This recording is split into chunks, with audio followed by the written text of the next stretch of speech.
year-long solar cycles of deadness and activity and deadness and activity. They started in the early Renaissance.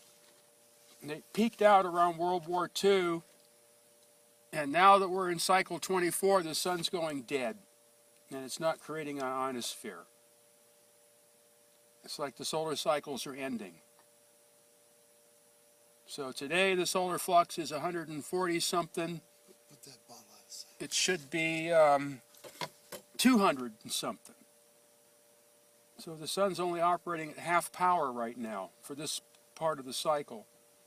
So you don't have the ionosphere that you need in order to communicate to other parts of the world. It's all dissipated. So ham radio is dying. Well, it made it so there was no ham radio available for a year during the minimum of the cycle. Now we're at the maximum, and the maximum is no better than a minimum. So now the question is when it goes into the minimum in the next 7 years, how dead is the sun going to get? The last minimum, it got record dead. The solar flux never dropped below 60, ever. This time it went down to 58. And you couldn't communicate via the ionosphere. So the sun can be reconfiguring for a cold, dead cycle, like in the Dark Ages. There's a popular book written on the subject called Jupiter Effect. It's actually fairly accurate. The Jupiter Effect. Yeah, it was about the total planetary alignment in 1980. And the solar flares that it was predicted to create, according to the RCA theory. And the solar flares happened just like they were predicted. Enough finally trip off Mount St. Helens. Solar flux went up to over 400. The Earth actually wobbled on its orbit from the coronal mass ejections hitting it. When was this? 1980.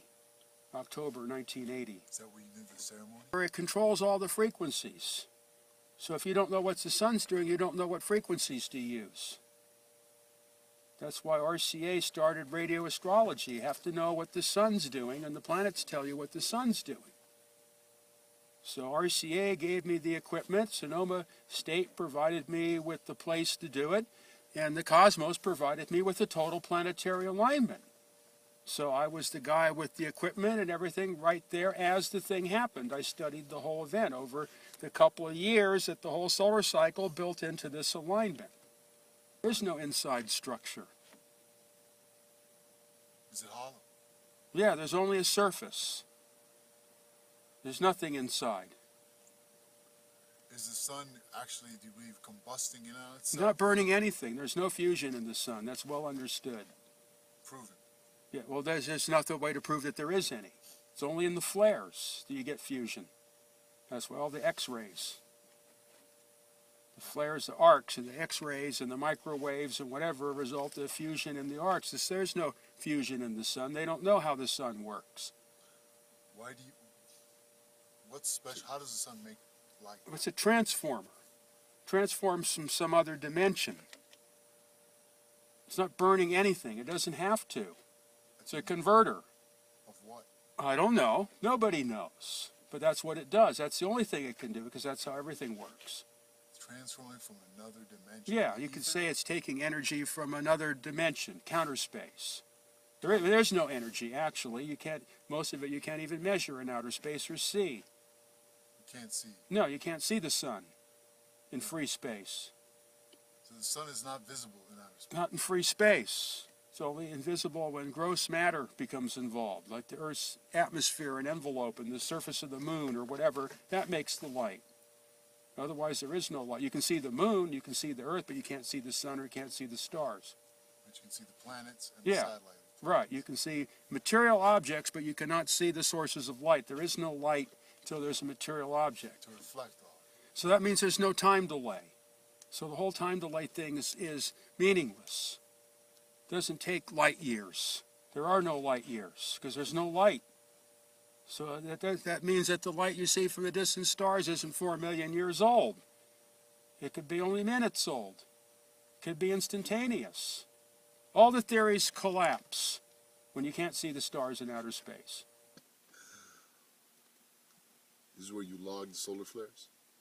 Well, whatever's going on in the day, the solar flux, the atmospheric pressure, the cloud types, any other particular interesting information.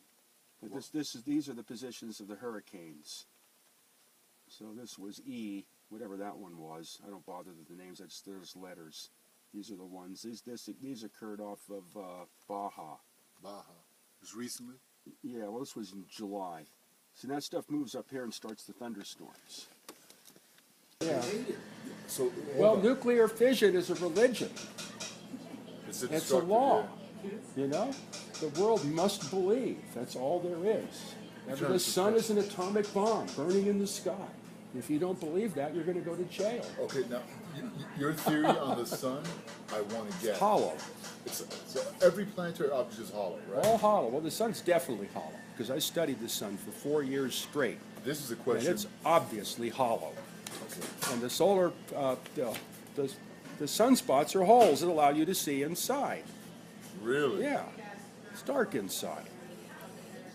The sun is well understood in radio physics and studying the ionosphere and sunspots and all that stuff that the sun does not operate by fusion. They do not know how the sun operates. The fusion only comes out of the arcs because of the current density. That's where the hydrogen fusion occurs, is in the actual arcs between the flares. The sun itself is not a fusion device. So the fusion is all in the effect of the It's a flare. converter. Yeah, the sun is a converter from another dimensionality into this dimensionality. And obviously, if you can't see it in outer space, the conversion's not complete until it hits the Earth's atmosphere or other physical object, and then it finally converts to electromagnetic When light. it hits the ozone layer, it does Well, the something. Earth's envelope.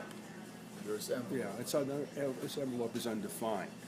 Undefined. Yeah, But you have to get in the Wilhelm Reich about that. Like we were talking about how you can't see the stars anymore. Yeah, yeah.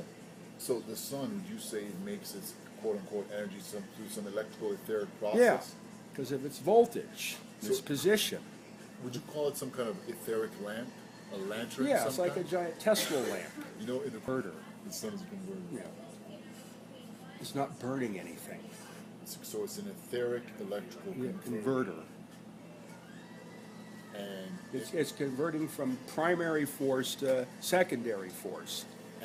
the conversion is complete once it hits the upper atmosphere. Of the Yeah, Earth. then once the emission interacts with physical matter, then it reverts to its reduced form, the waste product, which is heat and light and mechanical activity.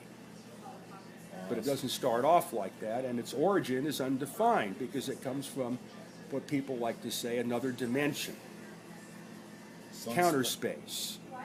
Sunspots are holes inside. Holes in the hollow sun. There's a photosphere that generates the light, and it's contiguous. It's not contiguous. It's little things that move around. Contiguous. Yeah, it's an arrangement of little glowing spots, and it's dark in between. It's a veil. And that's where the illumination of the sun originates, is in that veil. It doesn't come from the inside. There's no nuclear furnace in the middle. There's none of that yet, and that's understood. When I studied this stuff at Sonoma State, that's understood. But they have to continue this popular image that the sun is a nuclear bomb burning in the sky. Scarcity. Because combustion. everything's got to work on destruction. Exactly. Burning Right. something. Yeah. Yeah. Like the caloric theory. That's another. Yeah, big lot of whatever. It has to bullshit. be the laws of thermodynamics. You have to pay. So It you has to have be a no- meter. If you can't put a meter on it, it's not real. Do you have any respect for Newton at all? Just